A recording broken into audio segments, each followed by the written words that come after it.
So, what do you guys think? Some pretty darn good filmmaking, no? Let's go ahead and bring down the filmmakers while they're coming over. I think we've got the 4 for the 2 of you, and then we've got a couple of the stars or your protagonists. You can call them up whenever you want, but.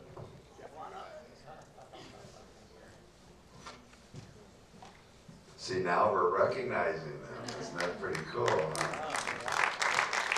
Hey, Scott, our wonderful city manager for the city of Palm Springs is here. What do you think about having our own conference of sorts here? Because the city, under Scott's dynamic relationship with the council, is looking at doing a lot more for the 21st century for the city of Palm Springs. We have arts and culture, and I think they want to bring technology. Is that right? So we'll get the mic to you later if you want to ask them a question. And I also think, congratulations. Maybe you guys will look at donating. I have to figure out our pitch, but maybe you'll donate to AmDocs in the future. Crypto, yeah, I have to work on the crypto part. Set you up. Okay, yeah. I'll start with the filmmakers, and then if you think it's okay, and of course you can introduce yourselves and share. We have to share the mics if that's all right, because I want to make sure for the audience we don't want them yelling out stuff. No problem. Okay. What's your, and then we'll, if it's okay, then we'll open up straight to the audience. I think that'll really help drive stuff, because I'm sure there's a lot of excitement out there. What drove you, the 2 of you, to do this wonderful film? What was the embryonics as far as, do you have a little bit of a tech background?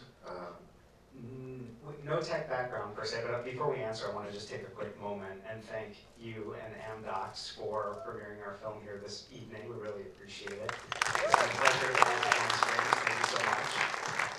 And also want to give a shout out to some other folks that are in the crowd here, especially all the folks from Actual Films, including Kate, our producer, and Daniel, our associate producer, who literally kept the wheels on the proverbial golf cart throughout production and post. Thank you, guys. And we also want to thank Sherry and Kim from CSS for your enthusiasm and support of the project for you guys over there. Thank you, guys. And Justin, our publicist, for setting up press and shepherding us through the process. Keeping us on our toes, like asking the same questions 3 times over, so he was hustling for you. He's on top of it. Yes. And last but not least, we want to thank all the protagonists in the film. We have Adam Levy and Ryan Ouyang with us tonight. Thank you guys for trusting our stories. Thank you guys.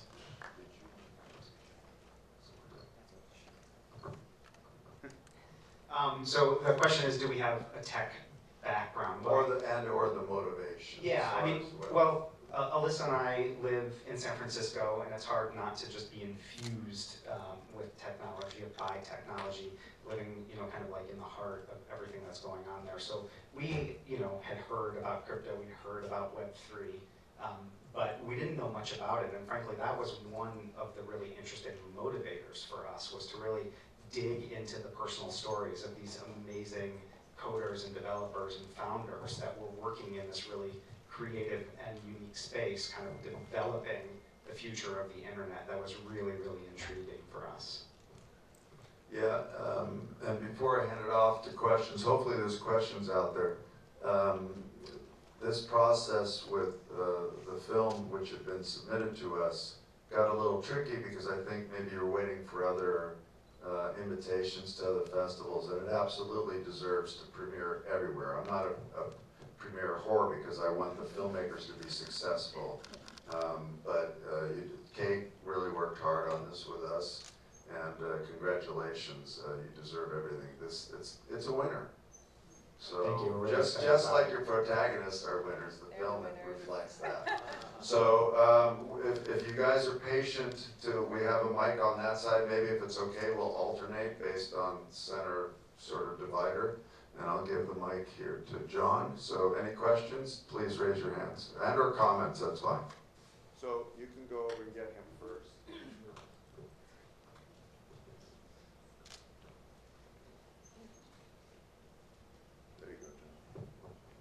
Hi guys, yeah, thanks for taking time to speak with us. That was an awesome documentary, loved it.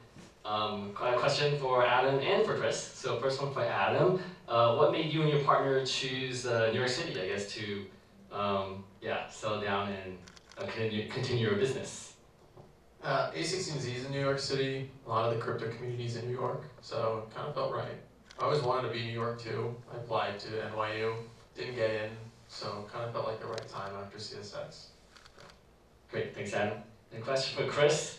What golf course did you guys find that pink golf cart? Yeah, so it is a funny story.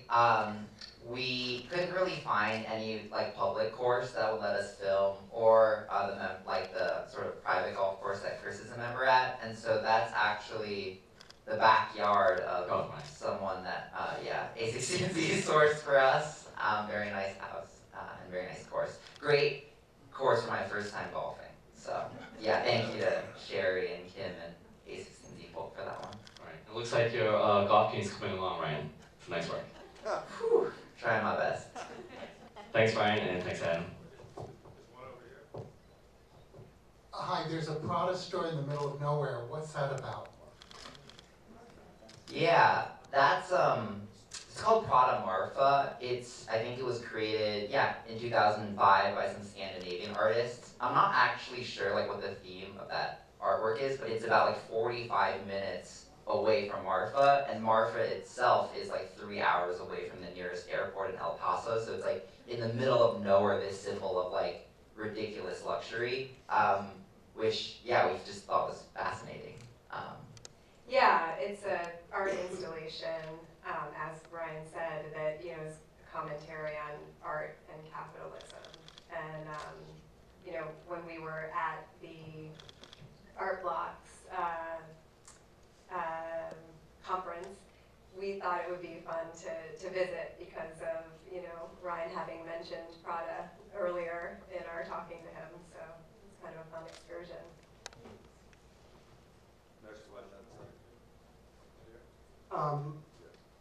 Clearly there were a lot of great contestants, and how did you come to pick the 3 teams that you did?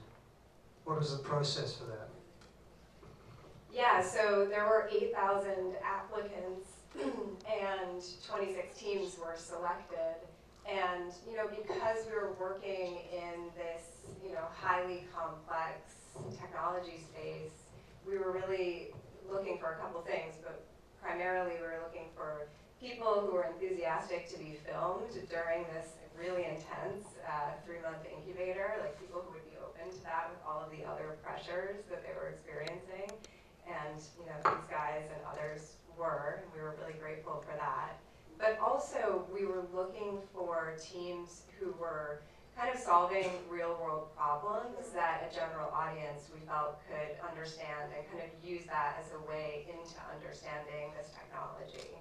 So, for example, like Brendan with Share, he's kind of creating like a Web3 version of Spotify. And I think many of us are aware that artists are not making enough money on Spotify and many other platforms. So we felt like his company was really solving a problem that a lot of people were aware of, and that would be a really great kind of use case in the film to show what this technology can really do. And it was really the same for IYK and Bello as well. They were kind of entry points into this technology that we felt like we could take a stab at explaining to a general audience. I have a question about demo day. There were a lot of participants that gave the pitch, and how many of those contestants received funding or had investor interest? So everybody that got into the accelerator got funding at a base minimum, and I know some companies no longer exist, some companies continued, some raised a full round. We raised more money, a little bit more money after demo day, a few months afterwards. Actually, when Ellie and I moved to New York, maybe like a month into that, we got some new investors on board. But I know other people also got some funding, but at the very minimum, everybody got funding from A16Z Crypto. Thank you. Yeah. Hang on a second.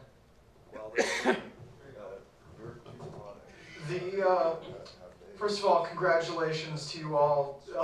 Secondly, I have a question for the directors. The film is structured in a really narratively satisfying and aesthetically satisfying, and it's paced in almost this rhythmic way that feels so easy to enjoy while you're watching it. And I was wondering how you came about trying to create that for us, if you could speak to that. Well, the editing process is always a challenge when you make a verite or observational film, right? Because we essentially embedded for 3 months with these teams and had just mountains and mountains of footage. And we worked with fantastic editors to kind of bring that pacing and life to the screen. Yeah, I mean, I think what was really delightful about this particular project is that there was a natural narrative arc kind of built into the process. That's not always the case when you're making a verite film and you're following people in their lives and you're just kind of waiting for something to happen. Here we had CSS, it was, you know, this 3-month period, everyone was working towards demo day, they were building their companies and getting ready to pitch. So that part of it was almost easy, it was built in a sense. But the part that we really, you know, struggled with for a while and then finally kind of found was like, how do we and when do we sort of give the medicine part of it, which is like trying to educate or update like about these various technical parts of blockchain and Web3 and crypto. And we went through a lot of different versions, but working with our editor, Aaron Soffin, he started to create those mashups from the news, from archival news. And it was really at that point, I think, where in the beginning we start to kind of dive in and give you those little beats that are kind of like islands of understanding, if you will, right? To kind of give you enough background, but not too much, hopefully, that you can follow along with the narrative arc and the drama of Demo Day. So that was kind of how we worked through it. It took some doing because of, you know, this technology is new and it's not necessarily easy to explain. So we tried to make it palatable. From my perspective, being filmed, they always were taking notes on the story. So from my mind, it always seemed like you guys knew what you were doing and the story that you wanted to make, because you were literally with everybody, or at least felt like you were with everyone, taking notes of all these different details and what people said. That you were crafting the story in your head in many ways as you were documenting it. Totally, and huge props to our team in the field for really kind of tracking all that. I think the other really big element, in addition to like the background and the understanding of the crypto space, was really being able to weave in all of your personal stories of your actual journey, and then your backstories as well, kind of like what motivated you and what drives you. And I think that all of that together is what creates that rhythm and pacing.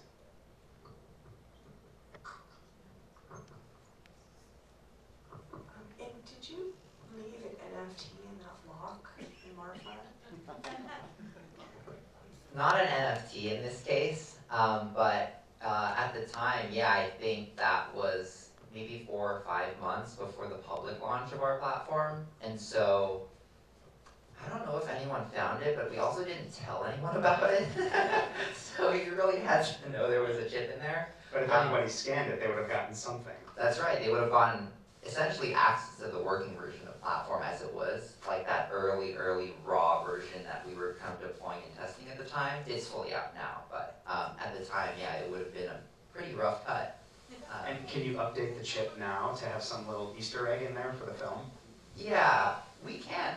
Yeah, totally. Right now, I think it points to our website, and we would know if anyone scanned it, but we should do something. Yeah, maybe I should point to anyproblem.com. It's a good idea. Great film. Thank you. Yeah, nobody tapped it before, nobody has scanned it to our knowledge. You could be the first. Hi there. Great film. And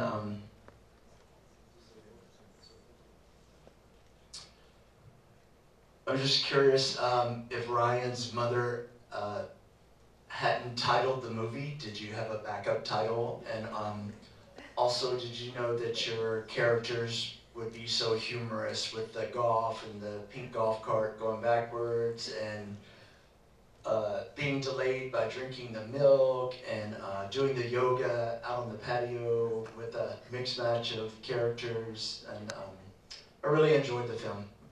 Thank you. Thanks. I mean, we did have a couple of working titles throughout. My personal favorite, which I actually never made it to the screen, was New Kids on the Blockchain. Alas, that had already been kind of like taken. That's the dad joke in me, I guess. Yeah, so that wasn't gonna happen. Did you guys?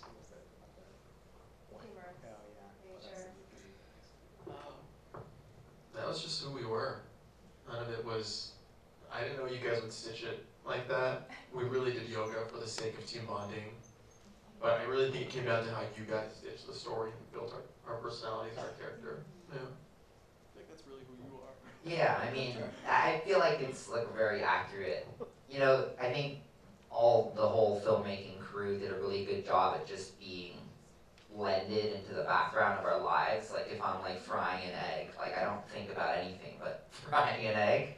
And I'm eating breakfast, like there's no judgment. It's not like I'm on like camera being watched. Like I'm just living my life, and yeah, I eat leftovers in the morning with an egg and milk, and I have 2 glasses of milk a day, and you know, that's just how I live.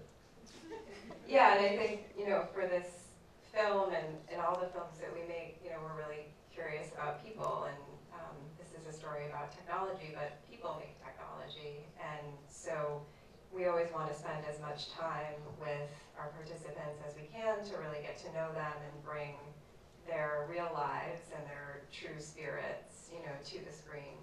And so we spend a lot of time, we ask a lot of questions, we hang out, we share about ourselves so we can build trust and build relationships.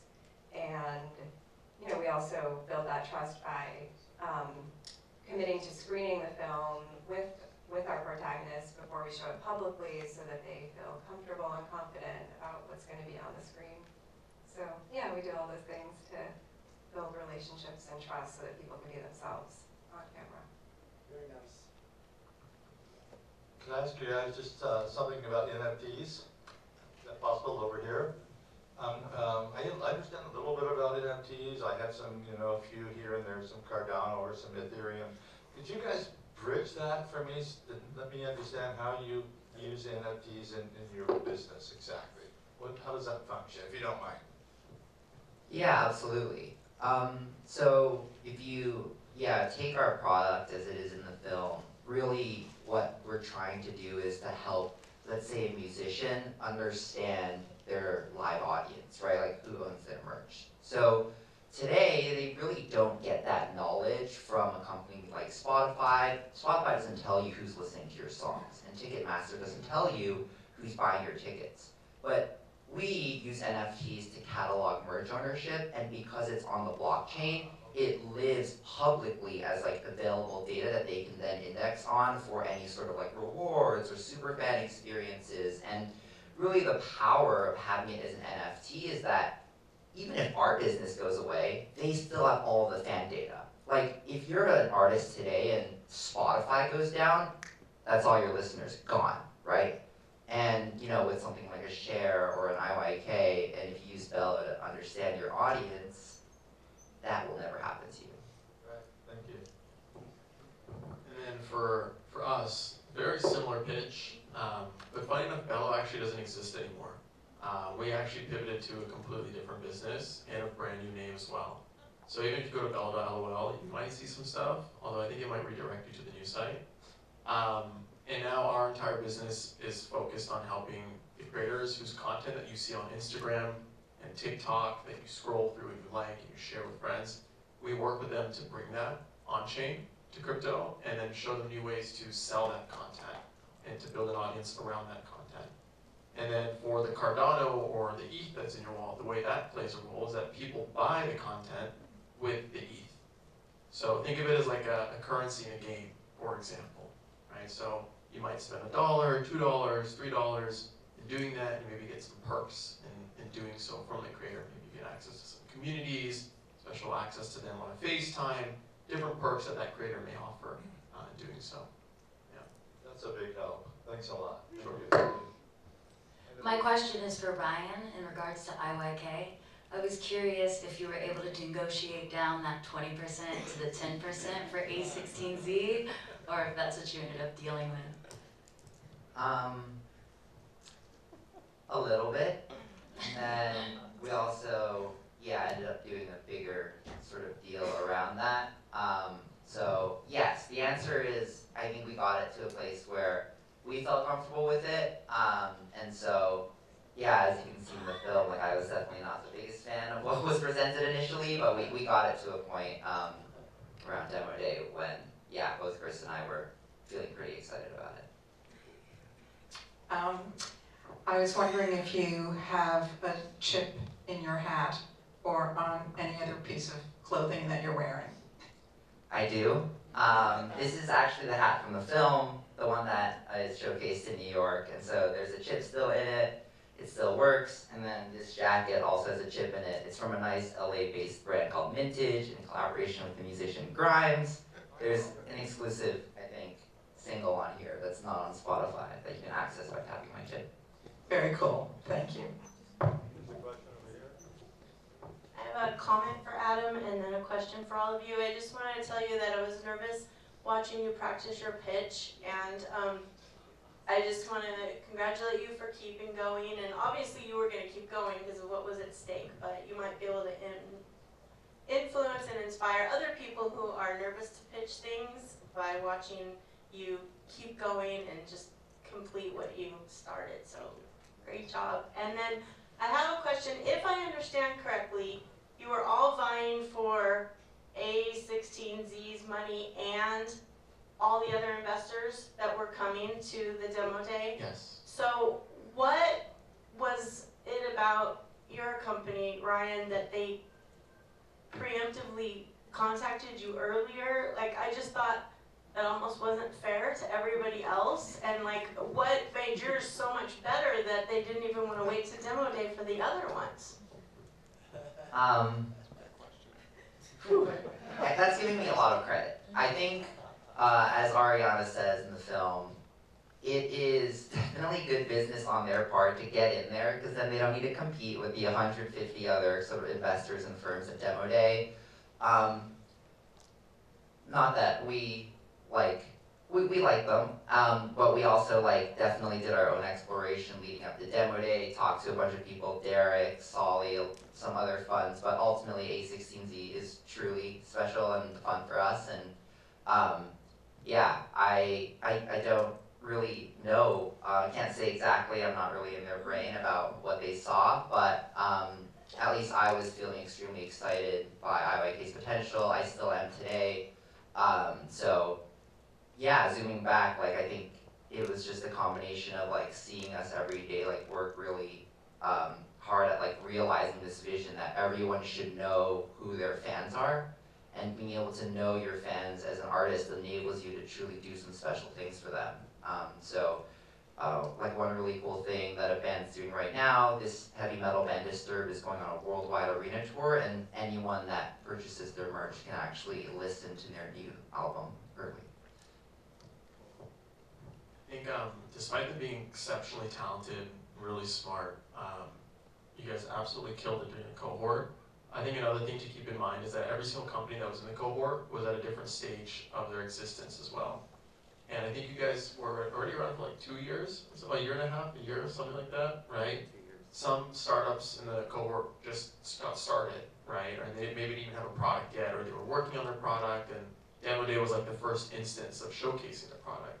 Or we didn't even have our first customer yet, right? We had a bunch of users using us for free, but we never really tested whether or not somebody would pay for this, which is the actual test of if you have something good or not, right? So I think that's also something to keep in mind as part of that, but yeah. I knew you would say something good about him. I knew you were going to say something good about him. Yeah, of course. You guys deserve all the credit, for sure. Absolutely. Any other questions over here? I'll just quickly say I thought the film was beautiful and testament to the work you guys put in on the editing side to have it flow the way it did. I have a couple of questions for the four of you. For the two directors, I'm curious, having gone through the process of spending all of this time with these different companies and understanding the technology, has your relationship to crypto or blockchain evolved throughout the course of making the film and editing it? And then for Adam and Ryan, I'm curious, you both have been building with blockchain and crypto for many years at this point. Same question, as your relationship with the technology evolved, are you guys still excited to wake up in the morning and build in this category? I'll kick off for myself on the film production side and say I was super inspired by the Web3 space and the kind of like idealistic changes that all of the founders in the cohort are trying to make, and it seems like a logical progression in the future of the web to me, and definitely from like a personal perspective, I've been thinking very strongly about like, well, how can we use Web3, kind of use crypto, use the blockchain to help fund, finance, and connect with, fund films, finance films, connect with audiences in new and unique ways. And I think that there's some really interesting opportunities out there in the future. Yeah, I'll just speak for, I think, myself, but I think like, for me, crypto, I think, is one of the most exciting things that's happening in my lifetime, alongside like climate research, AI. I think these are like, crypto is right up there with like, I think the biggest problems that like we as like humans need to solve in our lifetime. There's a lot of crazy things that are going on in finance, and there's a lot of things happening behind closed doors that the new generation just feels really upset about. And crypto is this way to rebuild a more fair internet that's more open and delivers value back to the people who create it, such as artists and builders and programmers.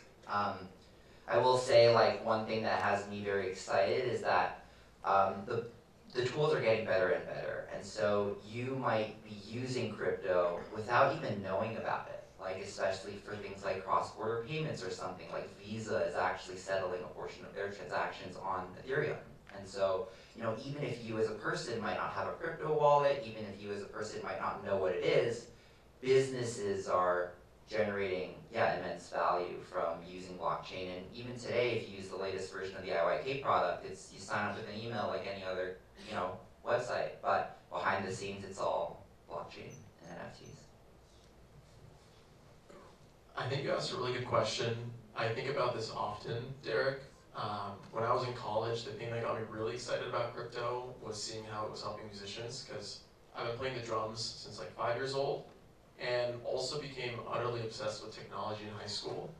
And to see how some early crypto startups were helping musicians do things in a way that involved non-speculative use cases was really, really exciting for me, because I don't really care about money. I don't really trade. I don't really look at the token prices at all. So for me, I got started basically being like a disciple in crypto, like knocking on people's doors like a Jehovah's Witness, I swear. I'm like trying to teach the Bitcoin gospel, and was hosting like these sessions on Saturdays, trying to teach the university, whoever would listen, about what is the Bitcoin white paper. And I still feel very true to that energy. And even when we work with creators at Blueprint now, which is now the new company, previously known as Bello, I think every time somebody gets paid with crypto, or they understand the technology better, or they see the value prop that extends beyond the commercial use cases that we see on the news, meme coins, NFTs, I get really satisfied by that, and it feels I feel very fulfilled by that.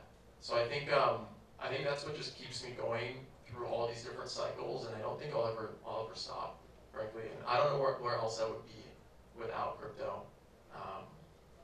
That's how I feel about it. We have a question over here. So Ryan, how old are you?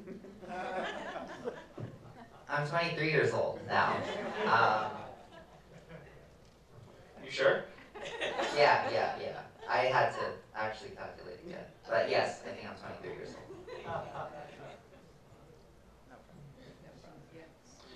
I guess I've been told I'm the last question, so. My name's Shobi Besson-Ray. Oops, there we go. what's going on there. Anyway, I'm a journalist. I love the filmmaker too, so the flow of that film is just very special. There's no question. A winner in all accounts. The emotional connection you guys have, I think really it has to happen, and you guys kind of addressed that a little bit, and that was originally my question. But since it's the last one, the one we always usually ask, right? What's next? So for the filmmakers, what's next for you? But for you two, what's next for us? What should we be looking at in the space of investing in the future of these technologies? So Alyssa and I are developing and working on a 4-part series about the history of artificial intelligence. And as you may guess, having seen this, it's really about the people who have brought us artificial intelligence, starting in the 1950s up until today, and kind of the way that they're thinking about the future of humanity and the planet and what it means to be human in the age of artificial intelligence 20, 30, 50, 100 years from now. So that's a series that we're developing. And then we have a feature doc that we've been working on for about 2.5 years, which is a totally different topic.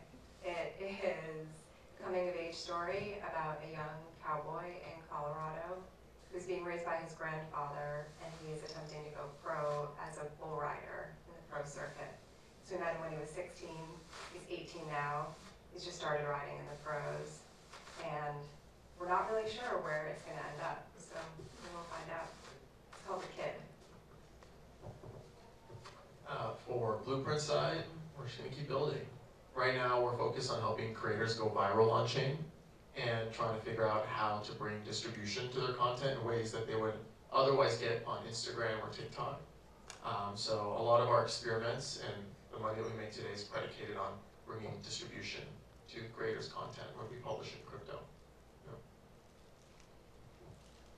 For IYK, it's really about bringing the product to more people, making it easier to use.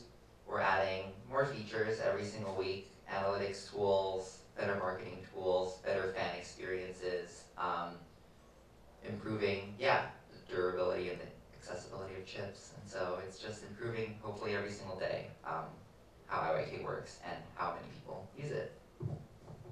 Actually, the question for you guys, by show of hands, who here owns crypto? 40%. Pretty good. About a quarter. It's pretty good. I'm surprised. That's a lot. Yeah, that is a lot. That's ridiculous. Well, thank you all so much for your enthusiastic questions. We appreciate it. Thank you guys. And for those who left early, they missed out on a really terrific Q&A. We hate saying goodbye, but what a wonderful way to leave AmDocs 2025 on a high note. Thank you so much for sharing this beautiful work. You guys, all of you are super talented, and that's what this is all about. Thank you. Thanks so much for having us.